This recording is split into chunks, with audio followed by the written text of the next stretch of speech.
നിങ്ങളുടെ favourite shows ഇനി ഒരിക്കലും മിസ്സാവില്ല. ഇപ്പോൾ C5 കാണും നിങ്ങളുടെ ഫേവറേറ്റ് ഷോസ് തികച്ചും സൗജന്യമായി. വൈദ്യൻ എന്ത് പറഞ്ഞു? ഓ എന്താ പറയാനേട്ടാ, ഇങ്ങനെ ആഴ്ചക്ക് തിരിവി നന്നാക്കിയ പെട്ടെന്നൊന്നും ഈ തടി ചത്ത് തലയെത്തി പോലാന്ന് പറഞ്ഞു. ഈ മനുഷ്യൻ എന്ത് ചോദിച്ചാലും നാവിന്ന് തർക്കുത്തരേ വരൂ. ഇന്ന് അവിടെ ഒരു സംഭവം ഉണ്ടായി. കാർത്തിക് എന്തൊക്കെ ഒളിപ്പിക്കുന്ന രീതിയിൽ കുറെ പേപ്പറുകൾ കത്തിച്ചു.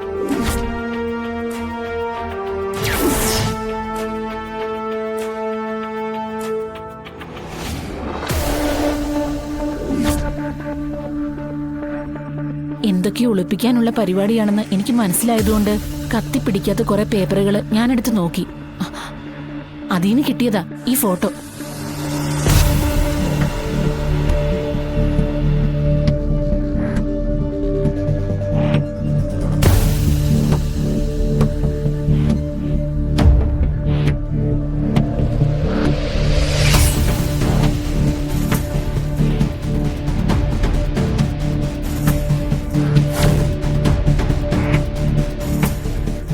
ഇതാരുടെ ഫോട്ടോയാണെന്നൊന്നും എനിക്കറിയില്ല.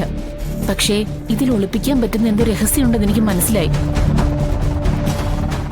അതാ നേരിട്ട് കൊണ്ടുവന്നത്. വിഷ്ണുകുഞ്ഞിന്റെ ഭാര്യയായി ശാലിനി കുഞ്ഞ വീട്ടിലേക്ക് വരണമെന്നുള്ള പ്രാർത്ഥന എനിക്കുള്ളൂ.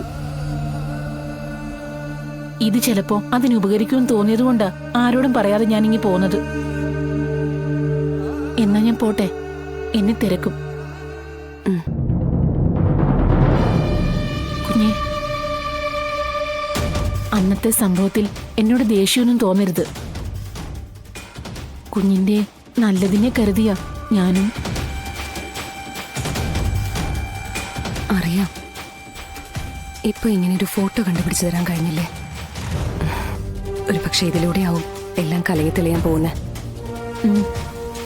പൊന്നി പൊയ്ക്കോ, വേണ്ടത് എന്താന്ന് വെച്ചാ ഞാൻ ചെയ്തോളാം.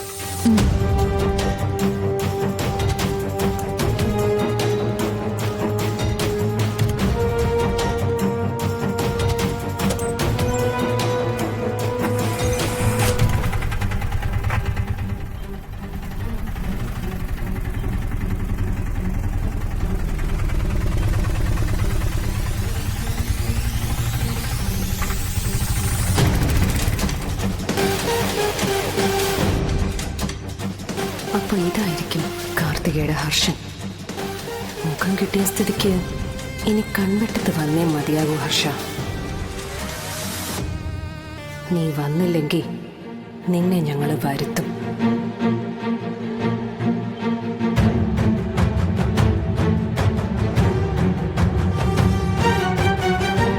പൊന്നിയാണ്ടി പോയോ അമ്മേ?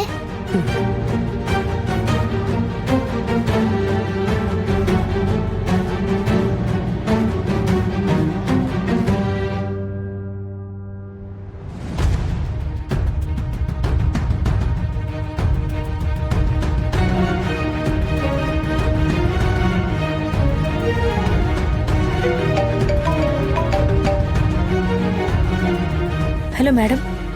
അനു, ഒരു പോസിറ്റീവായിട്ടുള്ള മൂവ്മെന്റ് നടന്നിട്ടുണ്ട്.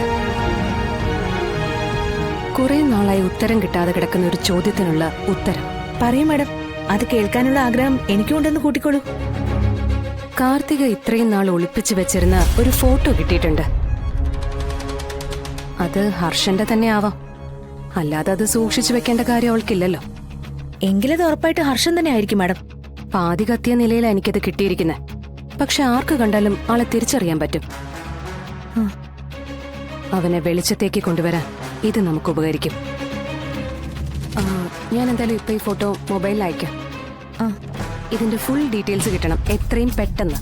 ശരി മാഡം, ഞാൻ വേണ്ടത് ചെയ്തോളാം. ശരി.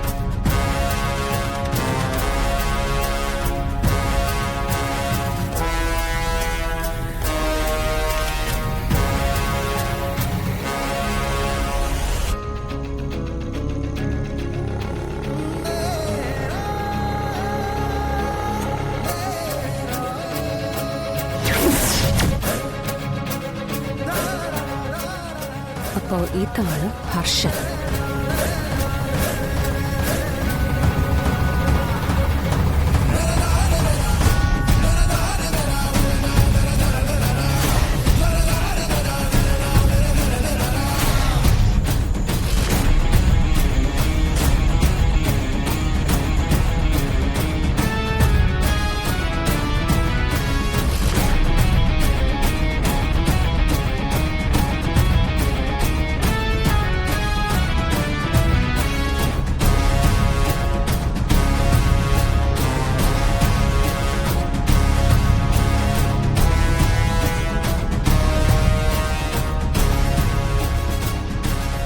ഇതാ സത്യമേ. എന്തിനാ മോളെ നീ ഇത് കൊണ്ടുവന്നേ? പൊന്നിയില്ലേ അവിടെ? അമ്മമാരെ ശ്രദ്ധിക്കേണ്ടത് മക്കളുടെ കടമയല്ലേ സത്യമേ?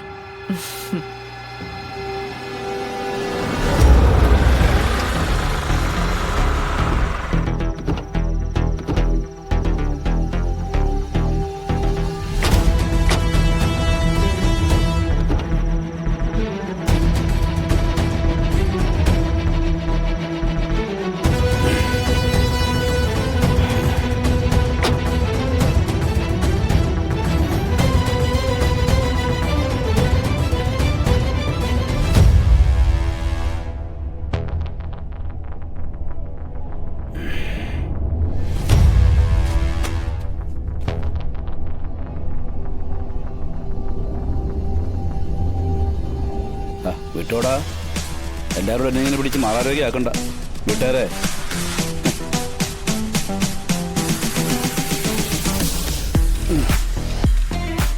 എണ്ണ ഇട്ട് തടവച്ചതിൻ്റെ ഒരു സ്ട്രെയിൻ, അത്രേ ഉള്ളൂ.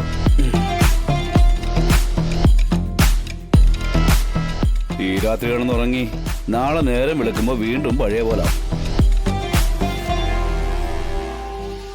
വൈദ്യൻ എന്തു പറഞ്ഞു? ഓ, എന്താ പറയാനേട്ടാ, ഇങ്ങനെ ആഴ്ചയ്ക്ക് തിരിവി നന്നാക്കിയ പെട്ടെന്നൊന്നും ഈ തടി ചത്ത് തലയെത്തി പോലാന്ന് പറഞ്ഞു. ഹോ, ഈ മനുഷ്യൻ എന്ത് ചോദിച്ചാലും നാവിന്ന് തർക്കുത്തരേ വരൂ. ഡാ, നീ പറ, വൈദ്യൻ എന്താ പറഞ്ഞത്? കുഴപ്പമൊന്നുമില്ലെന്നാ പറഞ്ഞേ, നല്ല മാറ്റമുണ്ടെന്നും പറഞ്ഞു. താമസിയാതെ സ്റ്റിക്ക് ഉപയോഗിക്കാൻ നടക്കാൻ പറ്റുമെന്നും പറഞ്ഞു.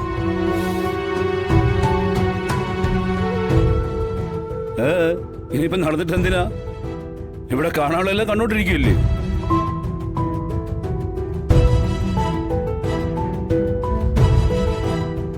ആ, ഇനിയിപ്പോ എന്നേക്കുമായിട്ട് അങ്ങ് നീണ്ടു നിവർന്ന് കിടന്നാ മതി എന്നാ എനിക്കെന്റെ ആഗ്രഹേ.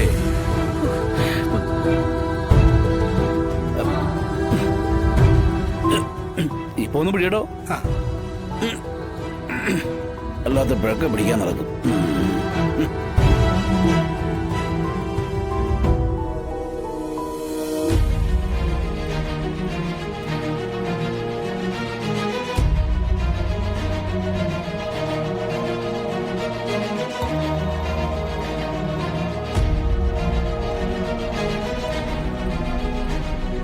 എടാ, നിന്റെ കയ്യിലെ മോതിരം ഊരുത്തന്ന്. മോതിര? അതേടാ, നിന്റെ വിരലിൽ കിടക്കുന്ന ആ സാധനം ഇങ്ങോട്ട് താ.